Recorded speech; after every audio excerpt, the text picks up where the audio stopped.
কামিকা একাদশী ব্রতের মাহাত্ম্য। এই মাহাত্ম্য আসুন তাহলে শ্রবণ করা যাক। শ্রাবণ মাসের কৃষ্ণপক্ষিয়া কামিকা একাদশীর কথা ব্রহ্মবৈবর্ত পুরাণে যুধিষ্ঠির শ্রীকৃষ্ণ সংবাদে বলা হয়েছে।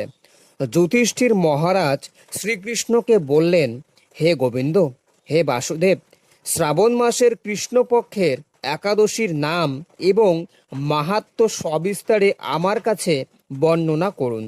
তা শুনতে আমি অত্যন্ত কৌতূহলী। প্রত্যুত্তরে ভক্তবৎসল ভগবান শ্রীকৃষ্ণ বললেন, হে রাজন, পূর্বে দেবর্ষি নারদ প্রজাপতি ব্রহ্মাকে এই প্রশ্ন করলে তিনি যে উত্তর প্রদান করেছিলেন আমি এখন সেই কথাই বলছি। আপনি মনোযোগ সহকারে তা শ্রবণ করুন।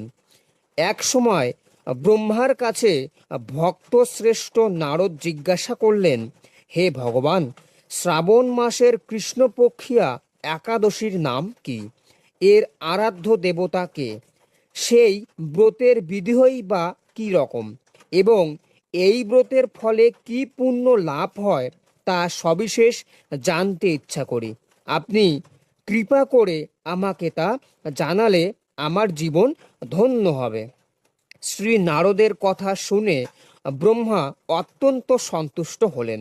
তিনি বললেন, হে বৎস, জগৎ জীবের মঙ্গলের জন্য আমি তোমার প্রশ্নের যথাযথ উত্তর দিচ্ছি, তুমি তা শ্রবণ করো। শ্রাবণ মাসের কৃষ্ণপক্ষিয়া একাদশী কামিকা নামে জগতে প্রসিদ্ধা।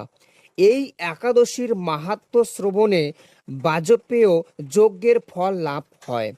ভগবান শ্রী হরির পূজা অর্চনা অপরিমিত পুণ্য ফল প্রদান করে।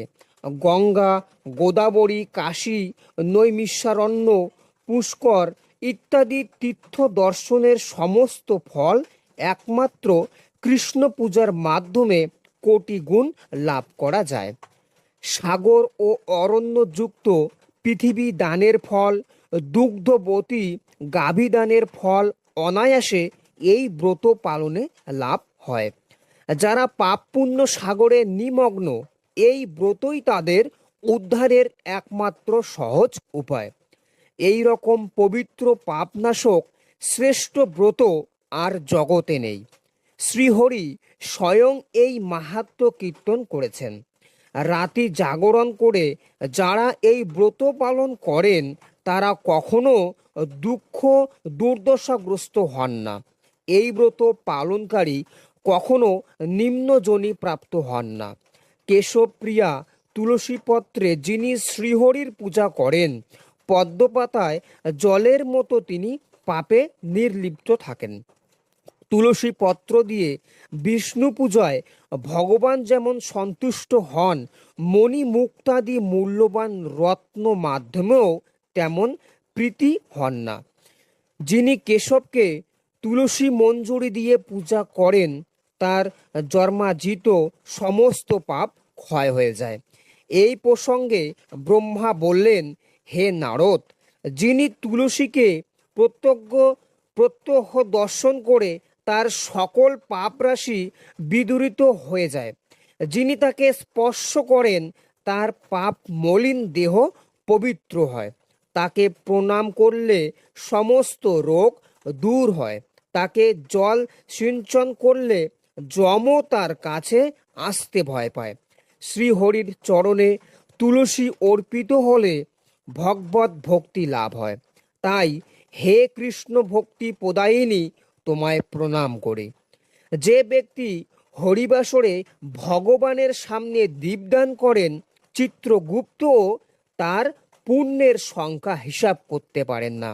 তার পিতৃপুরুষেরাও পরম তৃপ্তি লাভ করেন। শ্রীকৃষ্ণ বললেন, হে রাজন, আমি আপনার কাছে সর্বপাপ হারিণী কামিকা একাদশীর মাহাত্ম্য বর্ণনা করলাম। অতএব যিনি ব্রহ্মহত্যা, ভ্রূণহত্যা, পাপ বিনাশিনী মহাপুণ্য ফলদায়ী এই ব্রত পালন করবেন ও এই মাহাত্ম্য শ্রদ্ধা সহকারে পাঠ অথবা শ্রবণ করবেন, তিনি সর্বপাপ থেকে মুক্ত হয়ে বিষ্ণুলোকে গমন করবেন। তো এই ছিল কামিকা ব্রতের মাহাত্ম্য কথা। তাহলে আসুন আমার সঙ্গে একবার ভালোবেসে বলুন রাধে রাধে।